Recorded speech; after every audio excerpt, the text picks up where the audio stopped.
अस्सलाम वालेकुम दोस्तों, मेरा नाम है हुसनैन अली और आप देख रहे हैं मेरा YouTube channel art and creativity. तो आज की इस वीडियो में हम बात करेंगे सेकंड लैंग्वेज एक्विजिशन के एक टॉपिक पर जिसका नाम है क्रेशंस मोनीटर मॉडल। तो मेरी वीडियो को एंड तक देखिएगा और मेरे चैनल को सब्सक्राइब करें और मेरी वीडियो को लाइक करें। तो उम्मीद करता हूँ आपको ये वीडियो बहुत ही हेल्पफुल रहेगी।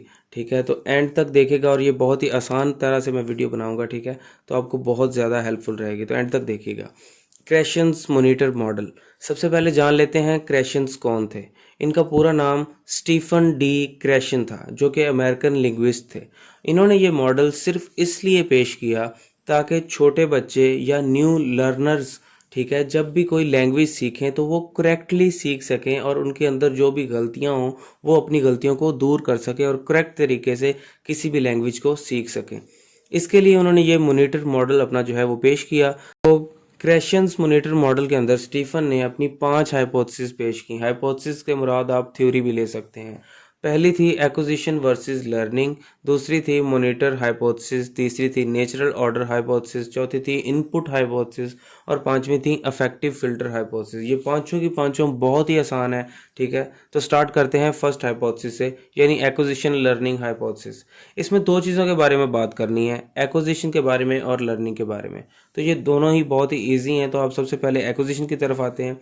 इसमें इनप्लिक्ट और सब कॉन्शियसनेस होती है, यानी कि हम कॉन्शियस नहीं होते किसी चीज़ की तरफ। इनप्लिक्ट और सब कॉन्शियस एक ही चीज़ है। तो इसमें हम किसी चीज़ की तरफ कॉन्शियस नहीं होते, लेकिन फिर भी सोसाइटी से हम एक्वायर कर रहे होते हैं, सीख रहे होते हैं। जैसे एक बच्चा प्लेग्राउंड में खेल रहा है, ठीक है, वो फुटबॉल खेल रहा है और दो लोग आपस में जो है मतलब बातचीत कर रहे हैं कोई भी, तो वो उनकी बातों को सुनकर उनकी बातें यानी उनके लैंग्वेज के अंदाज को, उनकी प्रोनाउंसिएशन को एक्वायर कर रहा है, तो ये एक्विजिशन है। या सीखने से मुराद ये भी लगा लें कि एक बंदा वॉक कर रहा है और वो देख रहा है कि सामने एक बंदा भूखा बैठा हुआ है और कोई और बंदा खाना लेकर आता है और उस भूखे बंदे को खाना दे देता है। तो हमने ये सीखा कि दूसरों की हेल्प करनी चाहिए। जस्ट एक एग्जाम्पल थी। तो इसमें क्या है, हमें सीखने को मिला, ये हमने सोसाइटी से एक्वायर किया। ठीक इसी तरह एक्विजिशन लर्निंग हाइपोथेसिस में हमने ये देखना है कि हम एक छोटा बच्चा अपने पेरेंट्स को बातचीत करता या सोसाइटी में लोगों को बातचीत करता हुआ सुनकर एक्वायर करता है वर्ड्स को, ठीक है, जो है वो सीखता है। इसके अंदर इनफॉर्मल सिचुएशन होती है। इनफॉर्मल सिचुएशन ये कह लें कि हम किसी क्लासरूम में या किसी पर्टिकुलर जगह पे नहीं बैठे होते, बल्कि हम कहीं भी होते हैं, वॉक कर रहे होते हैं, प्ले ग्राउंड में होते हैं, कुछ भी। ठीक है, तो किसी इनफॉर्मल सिचुएशन में हम सीख रहे होते हैं, एक्वायर कर रहे होते हैं। नेक्स्ट होता है जी यूज़ ग्रामेटिकल फील, यानी कि ग्रामर का जो यूज़ करते हैं हम, वो फील करके करते हैं। हम लोगों को सुनते हैं जस्ट, या उनको देखकर या ऑब्जर्व करके कुछ ना कुछ एक्वायर करते हैं और उस तरीके से हम फील जो करके इसकी ग्रामर को हम बोलते हैं। ठीक है, इसमें कोई ख़ास हम रूल्स को फॉलो नहीं करते कि ये subject plus verb plus subject grammar, ये इस तरह कुछ नहीं, हम जस्ट फील करके बोल रहे होते हैं। नेक्स्ट इसमें आता है जी इन्वॉल्व होता है LAD, यानी लैंग्वेज एक्विजिशन डिवाइस, जो कि नोम चॉम्स्की ने अपना मॉडल पेश किया था। तो लैंग्वेज एक्विजिशन डिवाइस, उसने कहा था हमारे ब्रेन में एक डिवाइस होती है जो कि एक्वायर करती है वर्ड्स को, लैंग्वेज को। ठीक है, तो वो भी इसमें यूज़ होती है। ये होगी एक्विजिशन। अब बात करते हैं लर्निंग के बारे में। इधर इम्प्लिक्ट था और सब कॉन्शियसनेस थी एक्विजिशन में, उधर जो है लर्निंग में क्या है, एक्सप्लिक्ट और कॉन्शियसनेस है। अब कॉन्शियसनेस का क्या मतलब है कि देखिए, एक टीचर अपने स्टूडेंट से या एक छोटे बच्चे से बात कर रहा है, तो वो उसकी तरफ देख के बात करेगा, उसे समझाने के लिए इंटरेक्ट करके बात करेगा, तो ये कॉन्शियसनेस है, बच्चा भी उसकी तरफ कॉन्शियस होगा। ठीक है, तो ये लर्निंग का एक पहला प्रोसेस है। दूसरा ये है कि फॉर्मल सिचुएशन होती है, जस्ट लाइक क्लास सेटिंग। बच्चा क्लास में बैठा होता है और वो टीचर्स को है ना मतलब एक ख़ास पर्टिकुलर जगह पे बैठ के टीचर से सीख रहा होता है या अपने पेरेंट्स से सीख रहा होता है, तो वो एक फॉर्मल सिचुएशन होती है। उसके बाद ये है कि वो यूज़ करता है ग्रामर को रूल के साथ, मतलब रूल सीखता है, वो एक बेहतरीन पैटर्न सीखता है और उसके बाद वो जो है ना लर्न करता है उसके ज़रिए, और फिर वो जो यूज़ करता है अपनी लैंग्वेज के अंदर। नेक्स्ट है G simple to complex order of learning, यानी वो जो लर्निंग करता है एक पर्टिकुलर जगह पे बैठ के अपने टीचर से सीखता है, वो सिंपल टू कॉम्प्लेक्स की तरफ आता है। ठीक है, उधर था कि हम जस्ट लैड का यूज़ करके एक्वायर करते थे, इधर सिंपल टू कॉम्प्लेक्स। जैसे एक बच्चा पहले सीखता है बी फॉर बैट, एक सिंपल चीज़ को, फिर आगे बैट के टॉपिक के ऊपर वो पैराग्राफ और सेंटेंस वगैरह सब कुछ बनाता है, तो कॉम्प्लेक्सिटी की तरफ आता है। तो ये था फ़र्क एक्विजिशन और लर्निंग का, थी ये उनकी फर्स्ट हाइपोथेसिस थी। सेकंड की बात करते हैं मॉनिटर हाइपोथेसिस की तरफ। मॉनिटर वर्ड से ही आपको कुछ गैस मिल गया होगा कि हमने सिर्फ जज करना है, मॉनिटर करना है। इसमें हम एक्विजिशन और लर्निंग दोनों के ऊपर ही बात करेंगे, ठीक है। एक्विजिशन को हम ऐड सिर्फ इसलिए करेंगे ताकि हमें लर्निंग की समझ आ जाए, हमें मॉनिटर करने की समझ आ जाए। ये आपको जब समझने के बाद पता चलेगा मैंने एक्विजिशन को क्यों ऐड किया, वरना एक्विजिशन का मॉनिटर हाइपोथेसिस में इतना कोई रोल नहीं है। तो सबसे पहले बात करते हैं एक्विजिशन के बारे में। एक बच्चा जो है वो अगर लैंग्वेज को एक्विजिशन मतलब एक्वायर करेगा सोसाइटी से, तभी वो स्पीक कर पाएगा, ठीक है। The acquisition centre would be produced language, यानी कि एक्विजिशन जो सेंटर होता है वो लैंग्वेज को प्रोड्यूस करता है, हम एक्वायर करते हैं और उसके बाद बोलते हैं।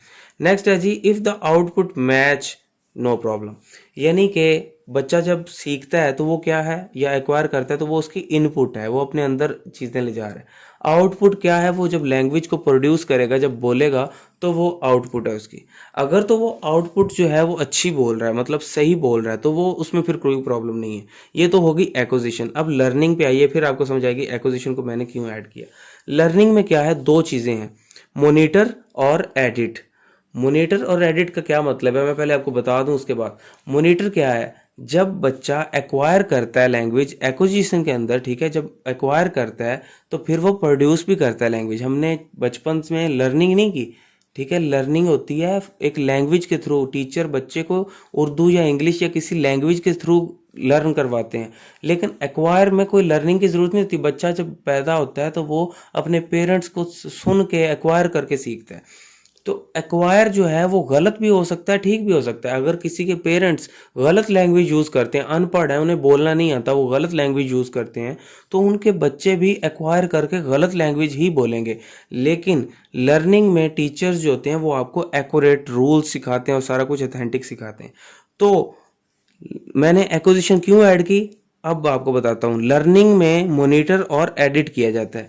तो हम मॉनिटर करते हैं, जब बच्चा मॉनिटर करता है, जब वो लर्न करता है। एक बच्चा जिसके पेरेंट्स गलत बोलते थे, जब वो क्लास में जाएगा तो वो वही लैंग्वेज बोलेगा जो उसके पेरेंट्स बोलते हैं, यानी कि गलत। तो जब वो टीचर से इंटरेक्ट करेगा, कुछ चीज़ सीखेगा, तो फिर जब वो अपनी लैंग्वेज प्रोड्यूस करेगा अपने पेरेंट्स की वाली, या टीचर से क्वेश्चन करते वक्त या कुछ भी बोलते वक्त, तो वो गौर करेगा कि उसका जो टीचर बोलता है वो बिल्कुल एक्यूरेट और ऑथेंटिक बोलता है। लेकिन जो वो अपने पेरेंट्स की तरफ से सीख कर आया है, एक्वायर करके आया है, जब वो बोल रहा है तो वो गलत बोल रहा है। तो ये उसने क्या किया, मॉनिटर किया। ये उसने अपने टीचर की लैंग्वेज के साथ या लर्न करते हुए कंपेयर किया कि जो उसकी एक्विजिशन हुई है वो गलत हुई है। तो उसने वो क्या किया, मॉनिटर। और उसके बाद हमने क्या सीखा है, एडिट। मॉनिटर और एडिट लर्निंग में होता है। तो एडिट क्या करेगा, जो जो खामियां उसकी लैंग्वेज में होगी, जो कि एक्विजिशन हुई है, तो वो खामियों को दूर कर देगा और उनको एडिट करेगा, मॉडिफाई करेगा और अपनी लैंग्वेज को ठीक कर लेगा। तो इसके दो स्टेप्स हैं, स्टेप तो नहीं, खैर दो पैराग्राफ इसके रिलेटेड हैं, मैं वो पढ़ के बताता हूँ। What the student has been learning will allow the student to monitor output. जो बच्चे लर्न करेंगे या जो भी उनकी लर्निंग होगी, वो बच्चे फिर अपनी आउटपुट के ऊपर मॉनिटर करेंगे। आउटपुट क्या है कि जो भी अपनी ज़ुबान से वो लैंग्वेज निकालेंगे, उस लैंग्वेज को वो मॉनिटर करेंगे, जज करेंगे कि क्या मैं सही बोल रहा हूँ या गलत बोल रहा हूँ। उसके बाद if the language produced is not correct, कि अगर जो प्रोड्यूस हुई है लैंग्वेज वो करेक्ट नहीं है, गलत है, then the monitoring of learning system will help correct the acquisition center. के लर्निंग सिस्टम जो है वो एक्विजिशन सेंटर को करेक्ट कर देगा। अब बात करेंगे नेचुरल ऑर्डर हाइपोथेसिस के बारे में। तो इसमें जो है बस हमने यही बताना है कि जितने भी लर्नर्स होते हैं, छोटे बच्चे होते हैं, जब वो लैंग्वेज को एक्वायर करते हैं तो वो एक ही तरह के ग्रामेटिकल स्ट्रक्चर्स को फॉलो करते हैं, ठीक है। लैंग्वेज को सीखने के लिए वो एक ही तरह के सेम ऑर्डर को जो है वो फॉलो करते हैं। तो वो जो सेम ऑर्डर है वही नेचुरल ऑर्डर हाइपोथेसिस कहलाता है। अब बात करते हैं जी इनपुट हाइपोथेसिस के बारे में। ये बहुत ही इंपॉर्टेंट है, इस पर थोड़ा गौर कीजिएगा। व्हाट इज़ इनपुट, सबसे पहले हम ये बात कर लेते हैं। तो इसमें आता है जी कि इट इज़ ऑरल और written language that learner receives, कि जो लर्नर है, छोटा बच्चा है, वो कोई भी लैंग्वेज या कोई भी ओरल या रिटन फॉर्म में है वो रिसीव कर रहा है तो वो जो इनपुट कहलाएगी।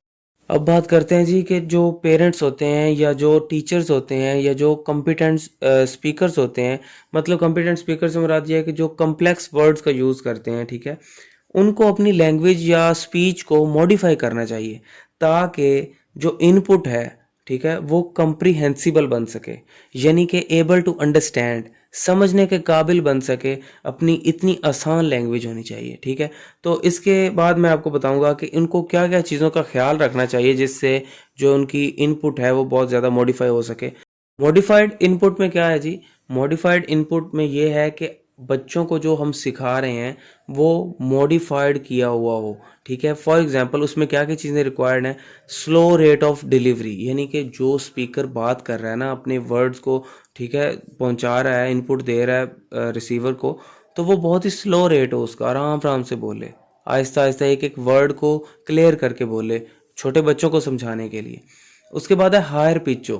हायर पिच से मुराद ये है कि जैसे एक टीचर क्लास में आता है तो वो बड़े पोलाइट वे में छोटे बच्चों को कहता है हाय, ठीक है, ऊंची आवाज़ में भी बोलता है लेकिन बड़ा एक्साइटेड होके बोलता है, तो वो हायर पिच कहलाती है। उसके बाद बात करते हैं सेंटेंस आर शॉर्टर। जो फिक्रात हैं वो छोटे छोटे होने चाहिए ताकि अंडरस्टैंड आसानी से हो सकें जो न्यू लर्नर्स होते हैं। एंड सिंपल पैटर्न, उनका पैटर्न बहुत ही सादा हो, ये ना हो कि कम्प्लेक्स हो और घुमा फिरा के, नहीं, सादा तरीके से हो। फिर उनमें अगर हो सके तो हम की वर्ड्स क्रिएट कर दें उन वर्ड्स के जो डिफ़िकल्ट वर्ड्स हैं। फॉर एग्जांपल वापडा, वापडा एक, ठीक है, इसका अगर एब्रीवेशन देखा जाए तो वो बहुत ही लंबा बन जाएगा। HBL, हबीब बैंक लिमिटेड, तो ये भी हम HBL शॉर्ट फॉर्म बोल देते हैं। कीवर्ड्स क्रिएट करने से जो फिक्रे हैं या वर्ड्स हैं वो इजी हो जाते हैं। नेक्स्ट है फ्रीक्वेंट रिपीटिशन इसमें होनी चाहिए, यानी बच्चों को हम बार बार, जैसे छोटे बच्चों को हम बार बार कोई भी चीज़, A फॉर एप्पल, ठीक है, बार बार रिपीट कर करके हम बताते हैं तो ये भी उनको अंडरस्टैंड करने में आसानी होती है। ये मॉडिफाइड इनपुट थी। नेक्स्ट बात करते हैं अफेक्टिव फिल्टर हाइपोथेसिस। ये तो बहुत ही इजी है, यानी कि ये अफेक्टिव फिल्टर हाइपोथेसिस एक ब्लॉक है, मेंटल ब्लॉक, यानी कि जैसे एक बंदा परेशान है, ठीक है, गुस्से में है या तकलीफ़ में है, टेंशन्स में है, ठीक है, स्ट्रेस है उसके ऊपर, तो वो अपनी इस टेंशन की वजह से, स्ट्रेस, गुस्से की वजह से उसके दिमाग में एक मेंटल ब्लॉक बन गया है कि स्पीकर कोई भी बात बोली जाए उसे उसकी, मतलब ब्लॉक आ गया बीच में, ठीक है, उसे नहीं समझ आएगी, वो अपने ब्रेन तक वो बात को ले जा ही नहीं पाएगा, ठीक है, वो अंडरस्टैंड ही नहीं कर पाएगा कि स्पीकर बोल क्या रहा है।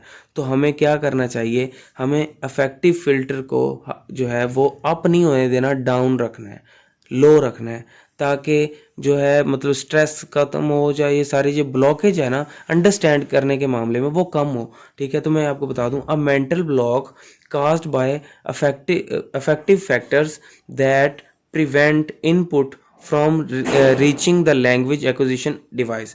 दिमाग में एक लैंग्वेज एक्विजिशन डिवाइस है जिस तक लैंग्वेज पहुंच ही नहीं पाती, ठीक है, तो उस तक क्यों? क्योंकि ये चंद फैक्टर्स हैं, गुस्सा, ठीक है, नेगेटिव इमोशंस, ये सारा कुछ, तो इनको लोअर रखना है, अप नहीं होने देना। तो उम्मीद करता हूँ आपको मेरी वीडियो पसंद आई होगी। अगर मेरी वीडियो पसंद आई है तो मेरी वीडियो को लाइक करें और मेरे चैनल को सब्सक्राइब करें। ओके, अल्लाह हाफिज़।